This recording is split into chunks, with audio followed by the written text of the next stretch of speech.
오늘 이 말씀은 우리가 매일 성경 큐티 본문을 이어서 가고 있기 때문에 우리가 엊그제 보았던 말씀 연장선 위에 있습니다. 예수님께서 성전에 들어가셔서 물건 파는 사람들, 환전하는 사람들, 의자와 상을 뒤엎고 장사하는 사람들을 다 내쫓은 이후에 대제사장들과 서기관들과 장로들이 무슨 권위로 이런 일을 하느냐라고 예수님께 따졌던 그 일화 이후로 주님이 오늘 이 악한 포도원 품꾼의 비유를 그들에게 하는 말씀이에요. 그래서 이 말씀의 청자는 누구냐면 대제사장들과 서기관들과 장로들, 소위 종교 지도자들에게 하신 말씀임을 우리가 기억할 필요가 있습니다. 비유의 내용을 보면 한 주인이 있는데 그 주인이 포도원을 정성스럽게 만듭니다. 그리고 나서 농부들에게 세를 주고 멀리 타국에 갑니다. 시간이 지나서 때가 되어져서 종들을 보내면서 세를 받아오게 명했는데 그 포도원에서 일하고 있었던 농부들이 보냄을 받은 종을 빈손으로 돌려보냅니다.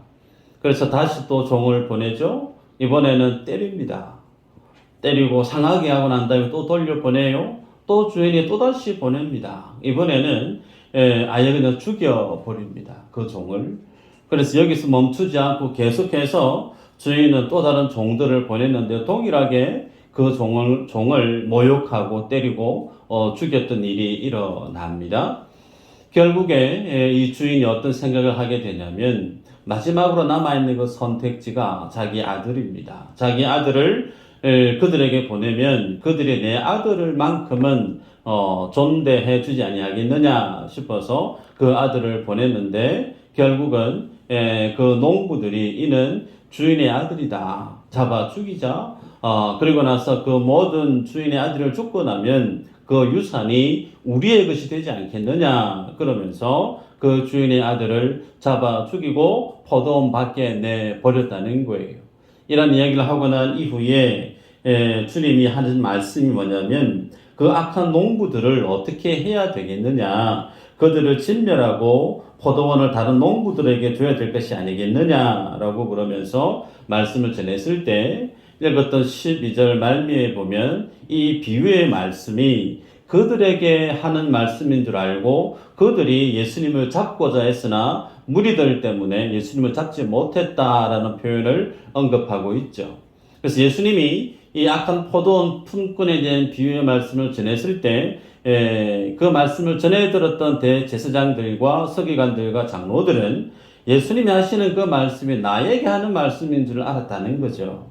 여러분, 이 말씀 우리가 이해하려고 하면 크게 두 가지의 필터링을 거쳐야 될 필요가 있습니다. 하나는 하나님을 예배한다라고 하는 성도들, 그도 인간이죠. 인간이 어떤 존재인가에 대한 이해가 있어야 됩니다. 여러분, 인간이라는 존재는 착한 사람도 있고 나쁜 사람도 있습니다.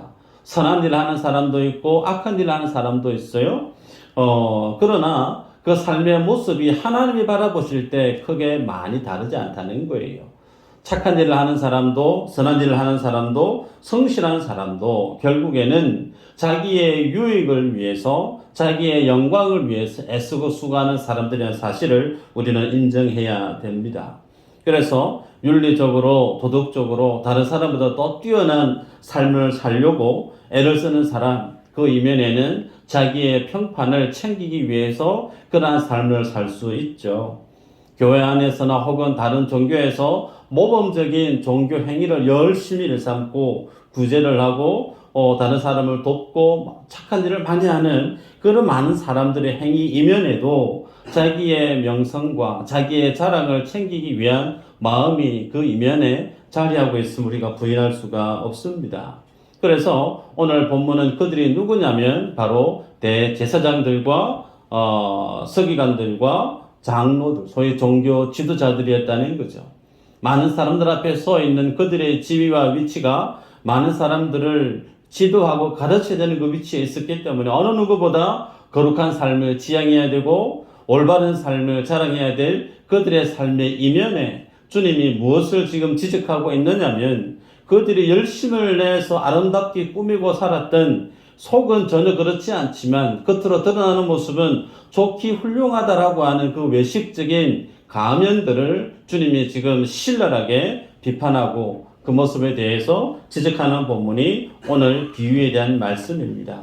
여러분, 그러면 이 말씀 앞에 서 있는 오늘 우리들은 어떠한가? 종교 지도자들, 대제사장들, 서기관, 장로들, 그들은 정말 못된 사람이다. 수준 이하의 사람이다. 그들은 정말 외식하는 사람이다. 우리는 그렇게 평가할 수 있어요. 네, 그것이 사실이고. 그럼 오늘 나는 어떤가라는 게 나는. 예배하고 있는, 주님을 믿는다 고백하고 있는, 신앙생활을 열심히 살아가고 있는, 주님 앞에 서 있는 나의 내면의 삶의 믿음의 족적에 대한 모습들은 어떠한가? 여러분, 갈라디아서 5장 24절에 이런 말씀이 있습니다. 그리스도 예수의 사람들은 육체와 함께 그 정욕과 탐심을 십자가에 못 박았느니라. 갈라디아서 2장 20절에는 내가 그리스도와 함께 십자가에 못 박혔나니 그런즉 이제는 내가 사는 것이 아니요 오직 내 안에 그리스도께서 사시는 것이라. 이제 내가 육체 가운데 사는 것은 나를 사랑하사 나를 위하여 자기 자신을 버리신 하나님의 아들을 믿는 믿음 안에서 사는 것이라. 이 두 구절 가운데 여러분 죽었다라고 하는 표현이 등장하죠. 내가 육체와 정욕과 탐심을 십자가에 못 박았느니라. 내가 예수 그리스도와 함께 십자가에 죽었느니라. 과거형입니다. 죽었대요.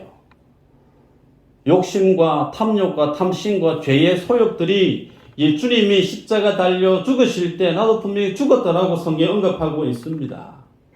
그런데 이 말씀을 보면 정말 내가 주님을 믿는 사람으로서 교회 안에서 세상에서 직장에서 정말 죽은 자로 그렇게 내가 살아가고 있는 것이 맞는가? 맞으세요? 안 그런 것 같아요. 우리들은 여전히 내 안에 욕심이 너무나 많고 여전히 내 안에 탐심이 너무나 많고 여전히 죄에 대한 소욕이 짓누르면 짓누를수록 계속해서 밑에서 끌어오르는 듯한 모습들이 내 안에서 일어나는 것을 부인할 수가 없는 것 같아요. 성경은 네가 죽었다라고 얘기하고 있습니다. 십자가 위에서 너의 탐심과 정욕이 이미 못 박았다라고 선언하고 있음에도 불구하고 오히려 내 삶의 실제적인 삶 모습을 보면 전혀 죽어 있지 않는 펄펄 살아있는 모습을 보게 됩니다. 여러분, 이 십자가에 못 박았다라고 하는, 죽었다라고 하는 이 의미를 우리가 먼저 곱씹어 보고 난 이후에 본문의 내용을 보도록 하십시다. 예수님이 십자가에 달려 돌아가셨던 그 십자가는 분명히 역사의 한 기점에 있었던 실화죠. 사실이고 역사입니다. 지금으로부터 한 2000년 전에 주님이 그 십자가에 달려 돌아가셨습니다. 그리고 부활을 하셨어요. 그래서 우리들은 예수님의 십자가의 그 기점으로 해서 우리의 구원이 해석되어집니다. 나는 예수 그리스도를 믿음으로 이미 구원받았다. 아멘인가요? 네. 나는 아직 그리스도와 함께 구원을 이루어가고 있는 현재적 구원의 삶을 살아가고 있다. 아멘인가요? 네. 두 번째 대답 좀 자신이 없는 것 같은데 아멘입니다.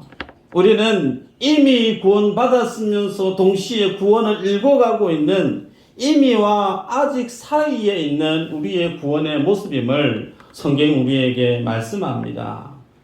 그래서 2000년 전의 그 십자가는 오늘 우리로 하여금 주님 앞에 있는 나의 믿음의 구원의 모습을 설명합니다. 자, 그렇다면 성부, 성자, 성령 삼위 하나님 안에서의 십자가는 어떨까요? 역사적인 기점에서 2000년 전에 골고다 위에 십자가가 섰던 것은 인간의 시간의 역사 속에서 한 기점에 섰던 분명한 사실이죠. 그러나 하나님 안에 있었던 그 십자가는 어떠한가? 성경에 보니까 예수 믿는 우리들을 주님이 어떻게 구원하셨다고 말씀하고 있느냐면 창세전에 너희를 구원하기를 주님이 예정하셨대요. 그 말의 의미를 여러분 아실 겁니다. 우주 만물이 창조되어지기 전에 하나님이 나를 아셨다는 거예요. 나를 구원하시기를 작정하셨고 예정하셨다는 거죠. 어떻게 해요? 예수 그리스도의 십자가를 통해서 죄인된 나를 구원하시기를 삼위 하나님께서 구속 언약 안에서 서로 작정하셨다는 거예요. 그러면 그 하나님 안에 십자가는 창세 전부터 있었던 십자가라는 사실입니다. 창세 전부터 성부 하나님은 성자 예수님을 십자가에 못 박아서 오가가는 수많은 세대들을 그 십자가의 기점으로 해서 오실 예수 그리스도를 믿음으로 구원받게 했을 뿐만 아니라 오신 예수 그리스도를 통해서 그 후대의 모든 인생들이 예수 그리스도의 십자가로 구원받게 하시기를 창세전에 하나님 안에서 그 십자가는 섰다는 거예요. 하나님 안에 있었던 그 십자가가 인간의 시간이라고 하는 역사 속에 산 기점에서 하나의 사실로 역사적인 사건으로 2000년 전에 섰다라는 거.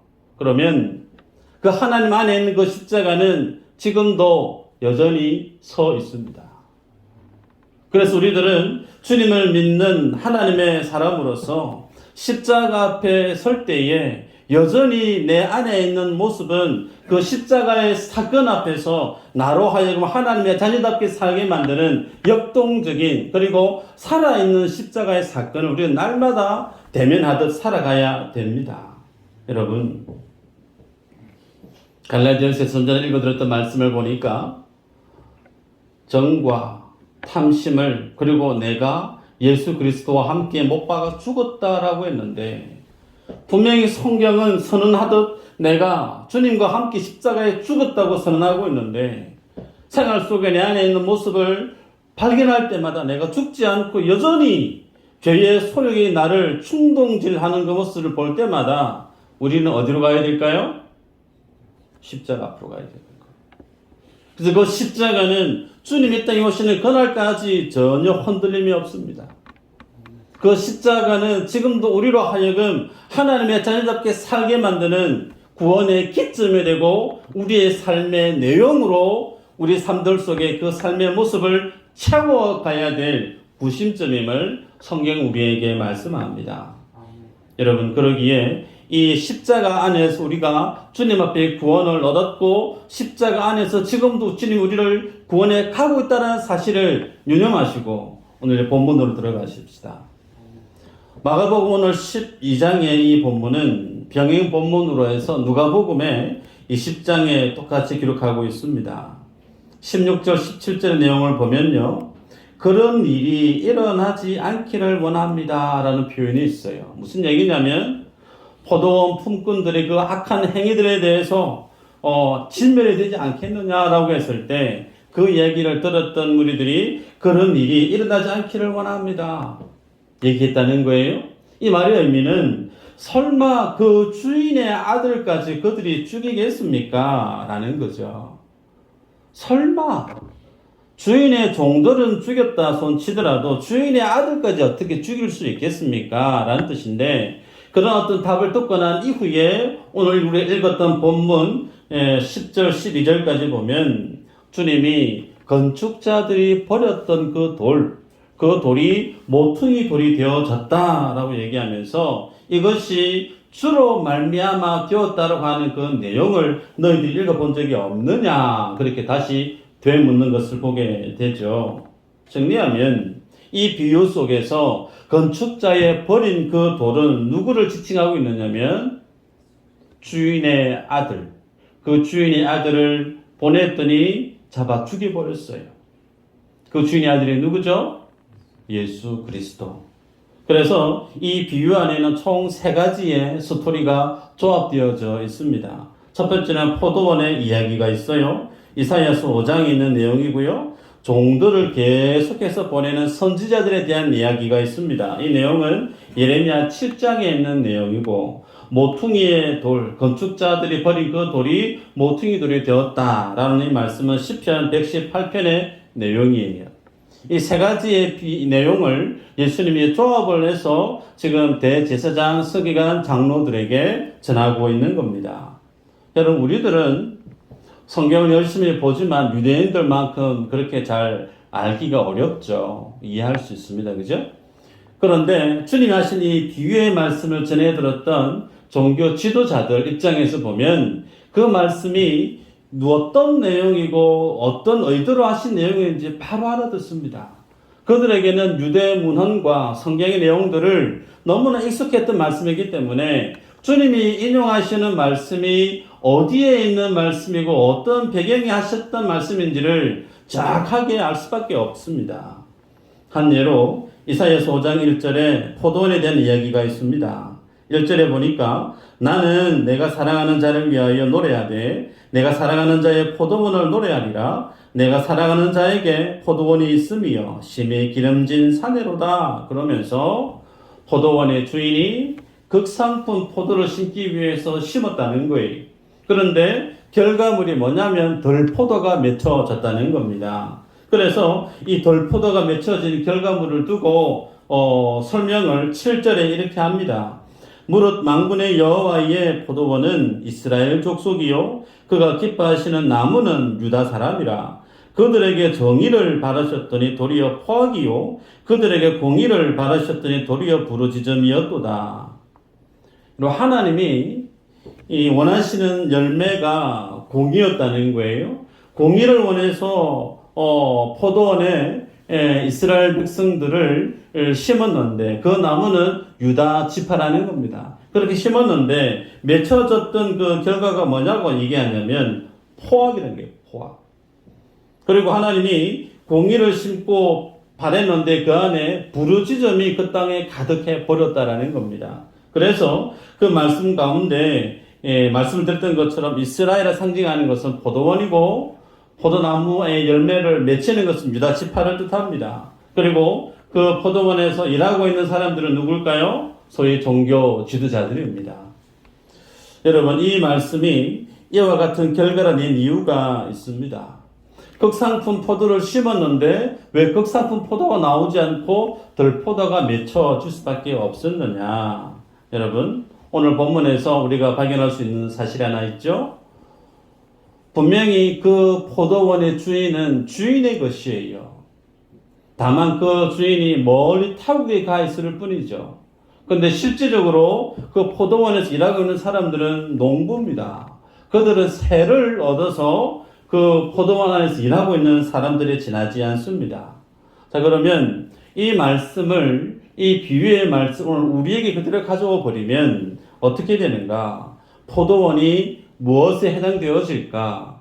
교회에 해당되어진다는 거예요. 포도원은 오늘 하나님이 만들어 놓으신 교회에 해당되어집니다. 포도원의 주인이 주인의 것이었던 것처럼 교회의 주인은 누굴까요? 하나님이죠. 교회의 주인은 하나님이라는 사실입니다. 그래서 포도원을 주님이 만들었던 것처럼 교회도 주님이 만들었습니다. 그래서 교회의 주인이 하나님이시기 때문에 교회는 절대적으로 하나님 의존적인 존재여야 된다. 그렇게 볼 수가 있습니다.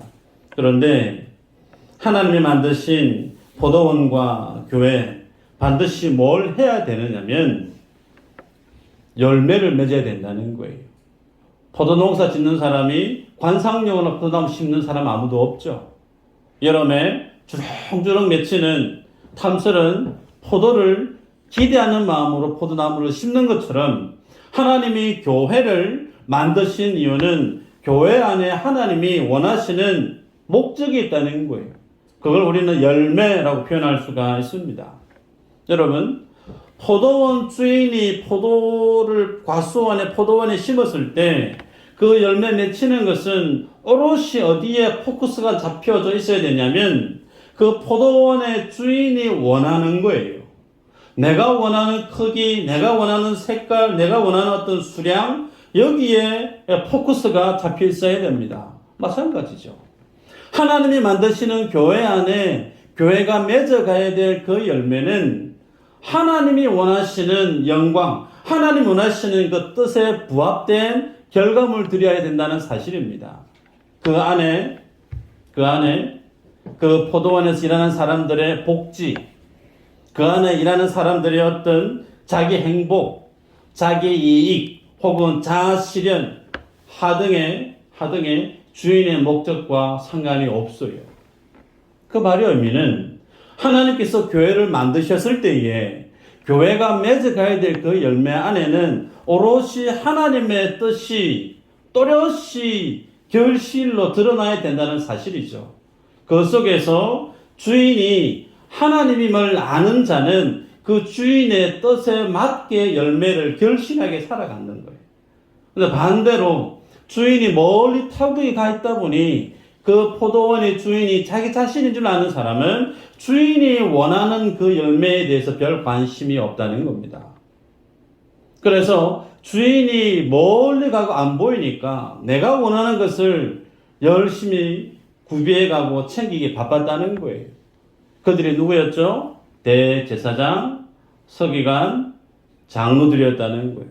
그들은 그 포도원에 해당되어지는 소위 이스라엘의 성전 문화 속에서 갖은 제사를 드리고 예배를 열심히 드렸지만 그 속에서 하나님께 올려드릴 영광을 기대했던 것이 아니고 그 모든 종교 행위 속에서 자기의 배를 불리고 자기의 주머니를 채우는 일, 자기의 명성을 키워가는 그 일에 열중했다는 거예요.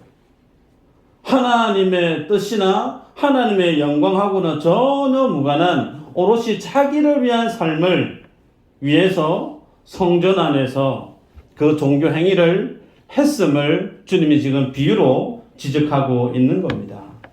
여러분, 이런 어떤 행위를 보면서 포도원의 주인이 어떻게 했느냐면 종들을 쉼없이 보냈어요.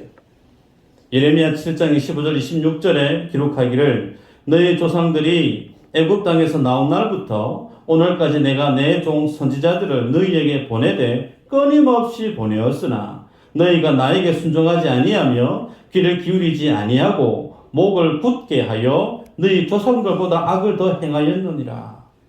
여러분, 교회된 이스라엘과 그리고 종교 지도자들은 모든 선지자들과 함께 뭘 했느냐면 그 주인의 뜻, 하나님의 뜻을 받들어 모셔야 되는데 전혀 상관없이 심지어 선지자들을 잡아 죽이기도 했고 그 주인의 아들 예수 그리스도까지 잡아 죽일 궁리를 지금 하고 있음을 성경 우리에게 보여주죠. 그래서 그들의 조상들이 하나님의 말씀을 맡아서 열심히 전했던 선지자들을 핍박하고 그리고 죽여서 그리고 보냈던 것처럼 그와 똑같은 죄의 모습을 지금 너희들이 하고 있다라고 주님이 지금 폭로하고 있다는 사실이죠.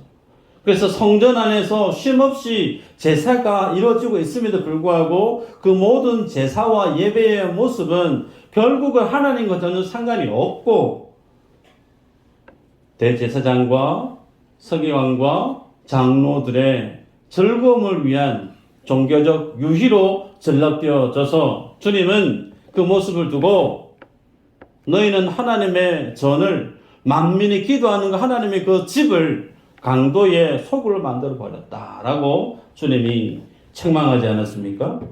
여러분, 이 모습을 보면서 한 가지 성경 시대의 배경 지식을 아시는 분은 궁금해할 법한 내용이 한 가지가 있어요.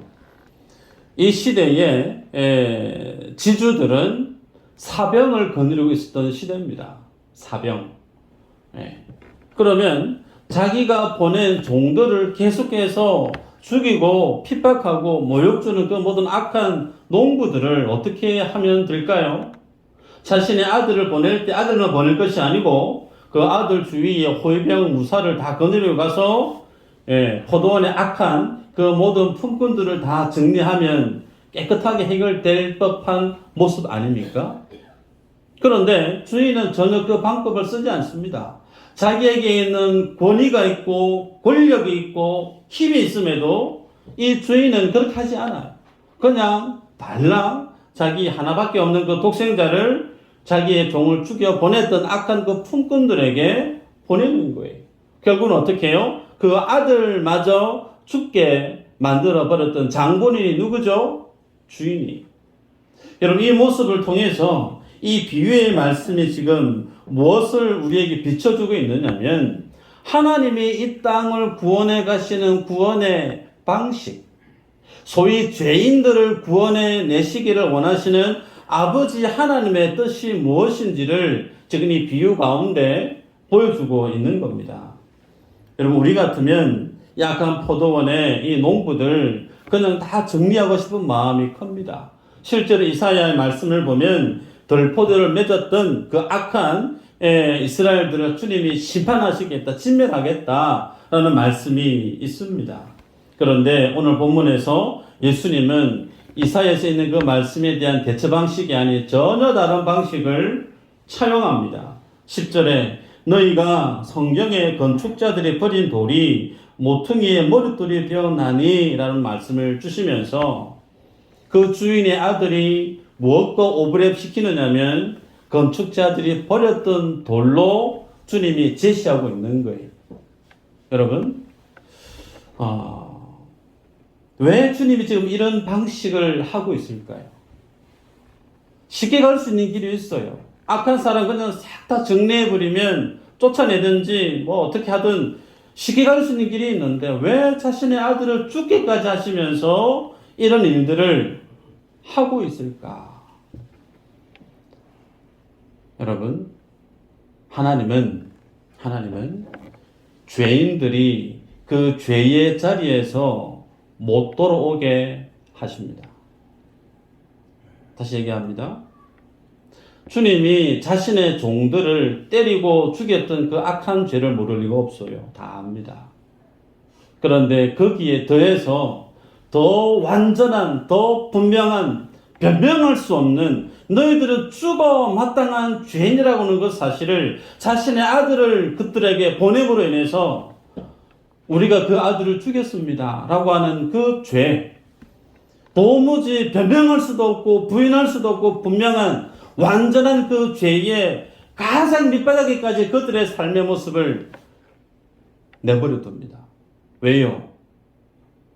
그렇게 그들이 죽였던 자신의 아들, 소위 건축자들이 버렸던 그 모퉁이들, 아무 쓸모없는 듯한 그 모퉁이들 해당되어지는 그 아들을 통해서 주님이 하나님의 뜻을 일궈내는 거예요. 하나님의 의를 일궈내고 하나님의 그들에 대한 사랑을 일궈낼 뿐만 아니라 자신의 아들을 죽여버렸던 그들의 죄악에 대해서 주님이 심판하시면서 그 아들을 받아들이는 자에 대해서 주님이 구원해내시는, 소위 건축자들이 버린 그 돌로, 그 모퉁이 돌로 다시금 그 포도원을 새롭게 만들어내시고자 하시는 구원의 뜻이 이 비유 가운데 흐르고 있습니다. 본문이 조금 어렵죠? 여러분, 그러기 우리들이 이 말씀을 볼 때 알아야 될 한 가지 내용은 인생들은 모두가 집을 짓는 인생이라는 거예요. 주님이 집 짓는 비유의 말씀을 전에도 말씀을 전했는데요. 모래 위에 짓는 집이 있고 반석 위에 짓는 집이 있다. 그래서 저마다 집을 잘 짓기 위해서 얼마나 부단히 애를 쓰는지 몰라요. 열심히 배우기도 하고 학교를 다니고 자격증을 따고 혹은 열심히 어떤 사회적인 진출을 해서 구제를 하고 봉사를 하고 사회개혁에 동참을 하고 신앙생활을 하면서 많은 사람들에게 독려하고 그들을 일으켜 세우는 많은 역할을 함으로 인해서 내가 서 있는, 내가 짓고 있는 그 집이 정말 멋있는 집이다, 훌륭한 집이다 라고 열심히 자기 인생의 집을 짓는데 노력을 합니다. 그런데 그 모든 집에 대한 하나님의 정의가 어떻게 내려지느냐면 모래 위에 짓는 집이다 라고 선언하세요. 모래 위에 짓는 집. 그래서 바람이 불고 비가 오면 그 집의 형체도 찾아보기 힘든 정말 아무 의미 없는 그런 집으로 전락되어지고 많은 그런 집을 짓는다라고 주님이 선언하시죠. 고린도전서 3장 11절 13절까지 보면요. 이 닦아둔 것 외에 능히 다른 터를 닦아둘 자가 없으니 이 터는 곧 예수 그리스도라. 만일 누구든지 금이나 은이나 보석이나 나무나 풀이나 짚으로 이 터 위에 세우면 각 사람의 공적이 나타날 터인데 그날이 공적을 밝히리니 이는 불로 나타내고 그 불이 각 사람의 공적이 어떠한 것을 시험할 것입니다. 집을 짓는데 그 집을 다 짓고 난 다음에 하나님이 각 사람의 집을 지은 것을 공적이라고 표현을 해요. 근데 그 공적을 주님이 무엇으로 테스트하시느냐면 불로서 테스트하신대요. 불로서. 그래서 그 집을 짓는 부분에 있어서 재료가 뭔지, 혹은 그 집을 짓는 어떤 방식이 뭔지 정말 우리 인생들은 중요하게 여깁니다. 명의가 있어야 된다. 학위가 있어야 된다. 많은 사람들부터 어떤 사회적인 인정을 받을 수 있는 높은 지위가 있어야 된다. 다양한 인생의 집을 짓는 각양각색의 재료들이 다 있는데요. 그런데 주님이 각 사람의 공적을 불로서 심판하실 때 남아있는 것이 있습니까? 없어요. 다 타버린대요. 읽어드렸던 13절의 말씀을 보니까 각 사람의 공적이 나타날 터인데 그날이 공적을 밝히리니 이는 불로 나타내고 그 불이 각 사람의 공적이 어떠한 것을 시험할 것입니다. 집을 짓는 재료가 중요한 것이 아니고요. 무엇이 중요하냐면 터가 중요하다는 거예요. 어느 터 위에 집을 짓느냐가 중요하다는 거예요. 그래서 하나님은 불이라고 하는 인생의 시험의 방식을 통해서 인간이 열심히 짓고 있는 것들 다 불태워버린대요. 건강도, 명예도, 출세도, 그 모든 사람들이 최고로 여기는 그 모든 것들 하나님이 다 불태워버린대요. 다 불태워버리고 남는 게 뭐죠? 터. 그 터가 뭐죠? 예수 그리스도. 여러분, 누가복음 20장 18절 말씀을 이렇게 얘기합니다. 무릇 이 돌 위에 떨어지는 자는 깨어지겠고 이 돌이 사람 위에 떨어지면 그를 가루로 만들어 흩으리라 하시니라.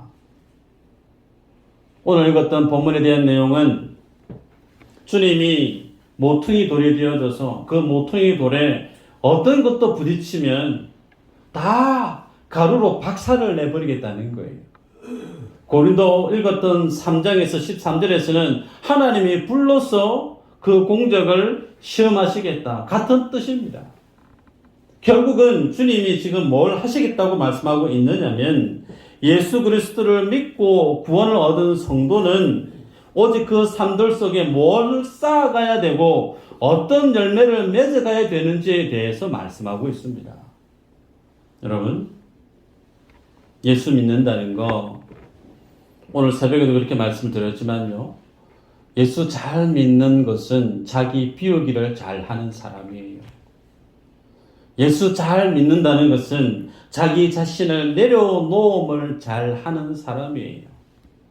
예수 잘 믿는다는 것은 십자가 앞에서 분명히 내 정과 탐심과 내 모든 육적인 죄악의 모습들을 분명히 십자가에 못 박았다고 했는데 살아가다 보니까 내 속에 여전히 탐심이 있고 죄의 소욕이 있을 때마다 그거 붙들고 어디로 가야 되는 거죠?